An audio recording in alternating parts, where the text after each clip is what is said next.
Olha, são 8 horas e 17 minutos em Natal, antes do meu bate-papo aqui com Jaime Groff, delegado da Polícia Civil.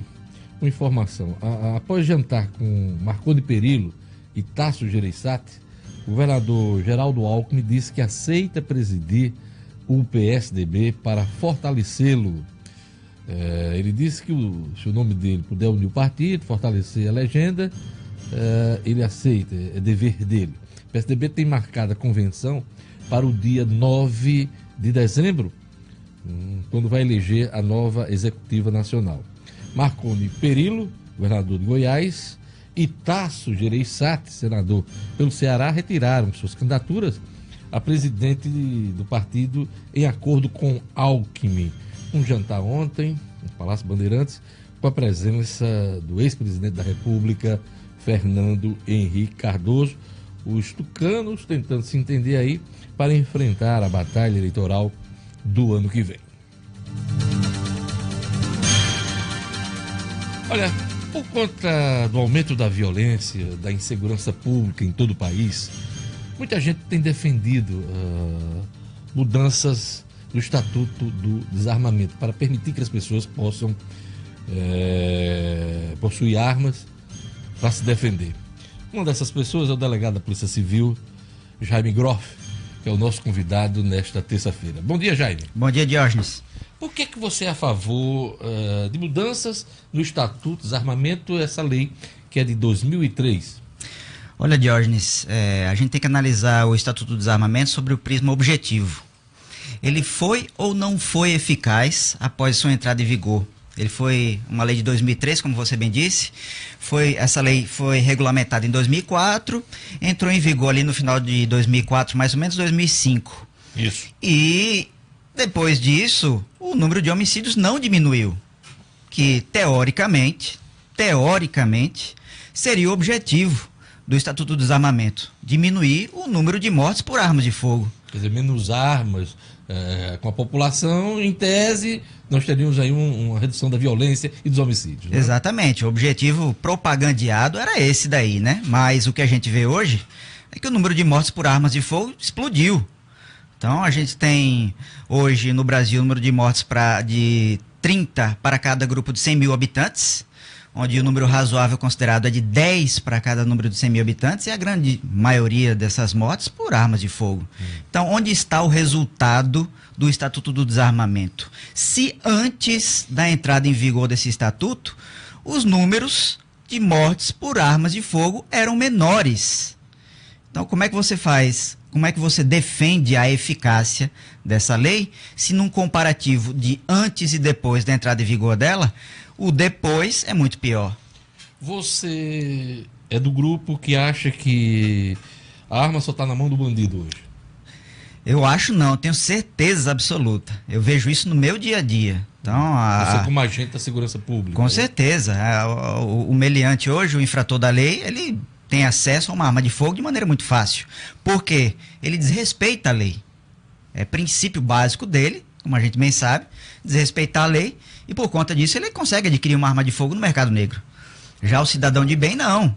Ele respeita a lei. Então ele não consegue adquirir uma arma de fogo hoje, que tem uma burocracia enorme, sem fim, além de ter que passar pela discricionariedade de um delegado federal. Você, para adquirir uma arma de fogo, para ter a posse, para mantê-la no seu trabalho ou na sua casa, você tem que cumprir uma série de requisitos documentais, passar por teste psicológico, de manuseio da arma de fogo, e depois que você passar por toda uma bateria de documental, você tem que se submeter, tem que justificar a aquisição dessa arma de fogo a um delegado da Polícia Federal. E esse delegado pode indeferir, negar o acesso à sua arma de fogo. Então, isso daí dá um poder ao governo federal de discricionariamente, ou seja, ao seu sabor, indeferir o seu direito à defesa. Delegado Jaime Groff, portar uma arma não dá garantia nenhuma a ninguém de ter mais segurança, porque essa pessoa precisa ter condições de manusear essa arma e tecnicamente, as pessoas, no caso de assalto, roubo, por exemplo, o conselho é para não reagir porque a pessoa pode se dar mal. Diante desses argumentos, o que é que o senhor tem a dizer? Olha, a primeira coisa que eu falo é o seguinte: a gente culturalmente adquiriu um receio muito grande das armas de fogo. A primeira coisa é, o manuseio de uma arma de fogo é muito simples, muito simples. Qualquer smartphone hoje tem um sistema de funcionamento bem mais complexo. Então, com um curso básico, qualquer um consegue manusear uma arma de fogo.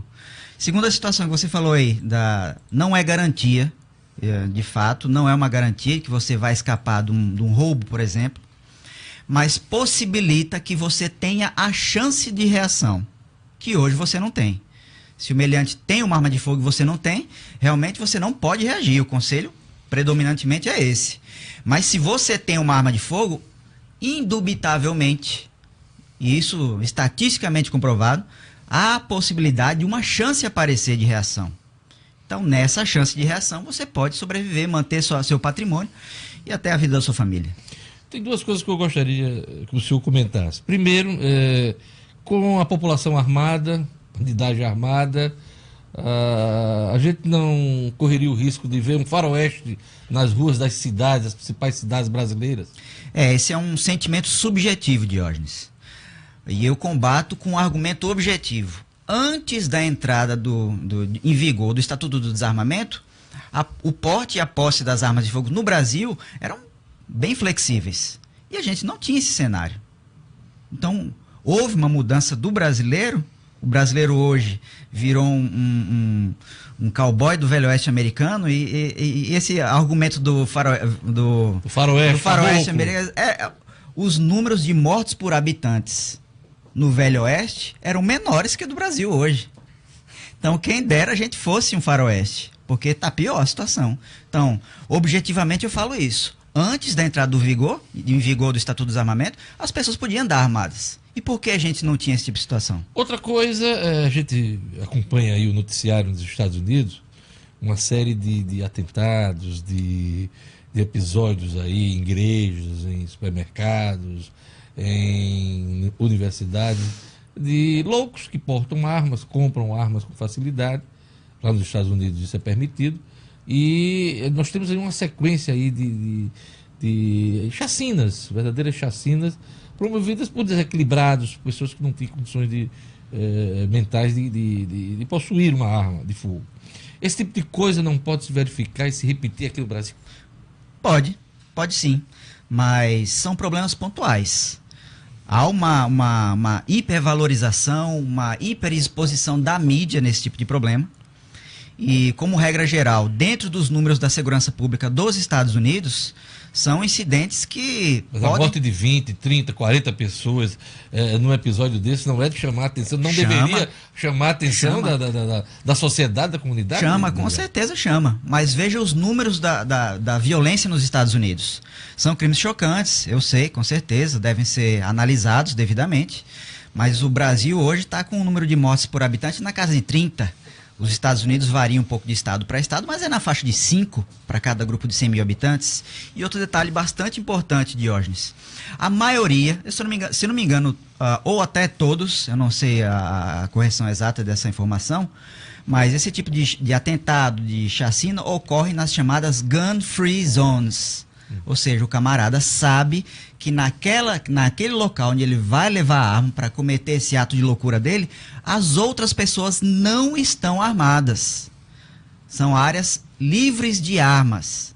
Então ele sabe... Em tese, não teria reação. Exatamente. Do público-alvo dessa chacina, desse atentado, né? Então, você vê ali que ele sabe que ali não vai ter uma pessoa armada para reagir a ele. Então, ocorre muito em escola.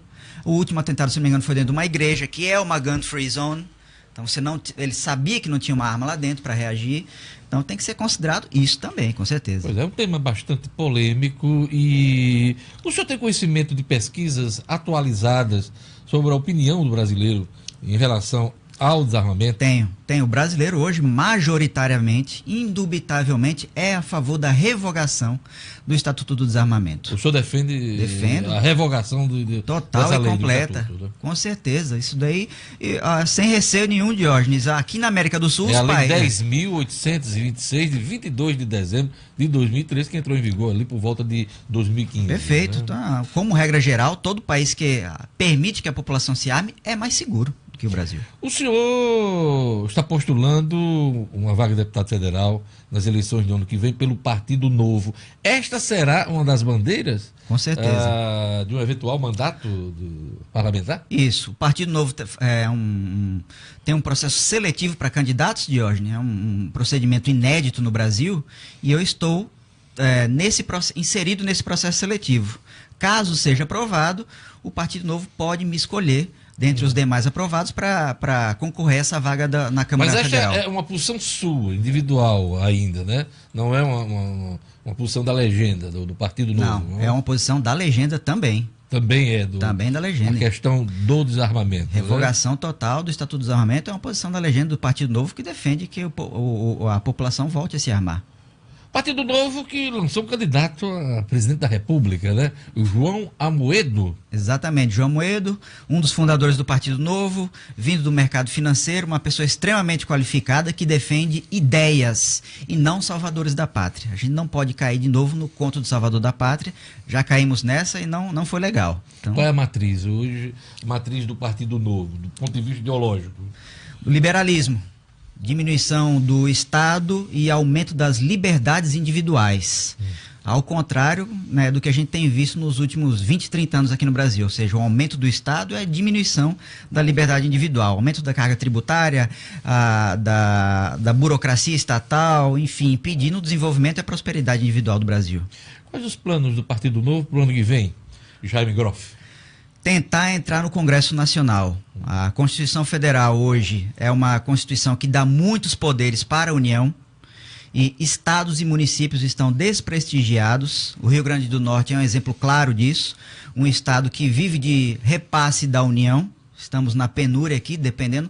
Então, se o repasse da União cai, o Rio Grande do Norte também enfrenta sérias dificuldades, como a gente vem enfrentando. Então, a estratégia do partido é ir para o Congresso Nacional e tentar remediar esse tipo de situação. Então, o foco é uma bancada, eleger pelo menos uma bancada federal em Brasília. Exatamente. Né? Deputados. Senadores também? Tentar pontualmente alguns estados, senadores, mas como regra geral, nos estados, deputado federal, para a gente ocupar a Câmara Federal. Qual a expectativa aí do Partido Novo em relação à Câmara dos Deputados? Eleger entre 20 e 30 deputados federais e tentar promover aí a liberdade individual das pessoas e diminuir essa máquina monstruosa que se tornou o Estado brasileiro. O partido tem candidatos a governador? Aqui no Rio Grande do Norte não, mas em alguns estados sim. Por exemplo, Rio Grande do Sul, Minas Gerais, e a grande expectativa aí é com o nosso